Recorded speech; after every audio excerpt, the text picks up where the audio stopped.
सरकारी बाबू मैंने पिकनिक करने बुलीगले सब बोट से खाली जी तदारख आम लोक मैंने खावा पाऊना चूड़ा मुठे कदली मुठे जाकि पहुंची जाऊँ कि डुंगी की देखा कि देखिया माटी घरे भी बिजु स्टिकर लगी माटी घरे भी मैंने बिजु बाबू ना स्टिकर मारदे पलि आसुँच तो पक्का घर तो छाड़। नमस्कार जय जगन्नाथ। मो ओडिशा भी गोटे विराट का बन्यार सम्मुखीन है आशार बहुत सारा जनसाधारण निज भिटामाटी छाड़ी आज जाए कौटी आश्रय ने कि ओडिशा सरकार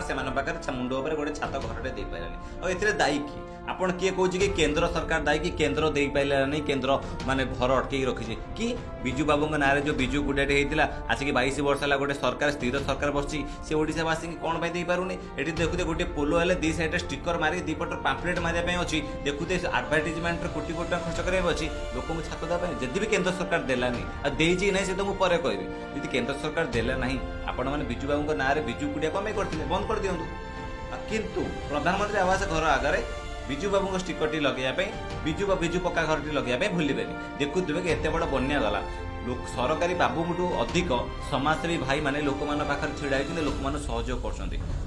सरकारी बाबू मैंने पिकनिक करने बुलीगले सब बोट से खाली जी तदारख आम लोक मैंने खावा पाऊना चूड़ा मुठे कदली मुठे जाकि पहुंची जाऊँ कि डुंगी की देखा कि देखिया माटी घरे भी बिजु स्टिकर लगी माटी घरे भी मैंने बिजु बाबू ना स्टिकर मारदे पलि आसुँच तो पक्का घर तो छाड़। देखुते कि बहुत बड़ बड़ नेता भी माने एमएलए माने भी देखुते कौन डुंगी देखुते हाँ लगी माटी घरे भी लगी आपण घर बरंग भासी गला घर कांथ पड़ी देखुते ओडिशार किसी लोकंर जीवन पड़ेगा कि आपण स्टिकर टी लगी आपण को ये लोक मान घर देवाई आहरी 25 वर्ष खंडे लोक आपको सरकार बनाने पड़ो देन जाकि नई बड़ी आसने लोक मैंने निज भिटामाटी गोरु गाई धरिकी बात्या आश्रयस्थल जावाई पड़ो ना ये हूँ 22 वर्षर सरकार। देखुए कि नवीन बाबू को आमर बिजु बाबू ना तो जो स्कीम टी करते बिजु पक्का घर केते पक्का घर बांटिले तो ओडिशावासी बहुत भल भाव जना मुझे ये कहूँ आपण माने बिजु बाबू स्टिकर बिजु पक्का घर प्रधानमंत्री आवास योजना उपर मारी दिंतु आमर किसी जायस ना किंतु एटलिस्ट समस्त मुंड उपर गोटे छात तो दिंतु से बिजु बाबू ना बर मार दिखाँ कि लोक मैंने बन्यारे देखुए निज जीवन जीविका छाड़ी जमी क्या दुआड़े दौड़ा न पड़े आ गए आश्चर्यकर घटना देखुए किसी जन चिल्लाती कि प्रधानमंत्री लालकिले छिड़ा होती 2022 सुधा कि समस्त घर उपर पक्का घर देवे प्रधानमंत्री आसिक इटा गोल तुम घर छात बनईदेवे प्रधानमंत्री सेंटर गवर्नमेंटर काम है गोटे गवर्नमेंट को सी गवर्नमेंट रिपोर्ट दब डाटा दब कि मो स्टेट रे एतिक लोक पाखे घर ना से घर दि जाऊ तो सेंटर गवर्नमेंट से घर सांक्शन कर लोक घर दि ना सेंटर गवर्नमेंट घर दब कि तुम्हें गरीब लोक दबनी तुम दब तुम कुजी नेता को तुम गेंडा दल को भोट दौथो जे मिछुड़े नवीन बाबू जय जयकार कर तो आज देखुते केंद्र सरकार यही अनियमितता जो यही जो तुष्टिकरण जो आज तो केंद्र सरकार किसी घर को पेंडिंग कर देते आपण मैंने भावुवे कि ओडिशा गोटे गरीब लोक पाखे आज जाए घर टे कौन पे पहुँची पारे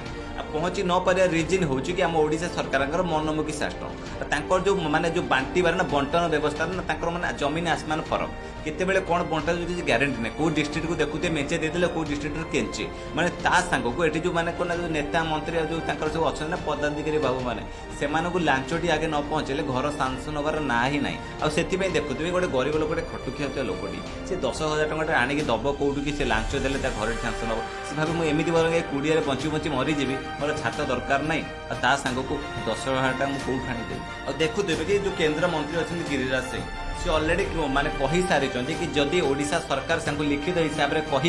कि जो अनियमितता हो घर बांटबार रोक जाई सांग को जो घुसखोरी हो जो लुंठन कर गरीब लोक घर टे दवाई से जिन को जो रोक जाई सांग को जो बंटन व्यवस्था सुधार आसीपर सब लोक ठीक हिसाब से डिस्ट्रीब्यूट कर देन जाकि घर दि ना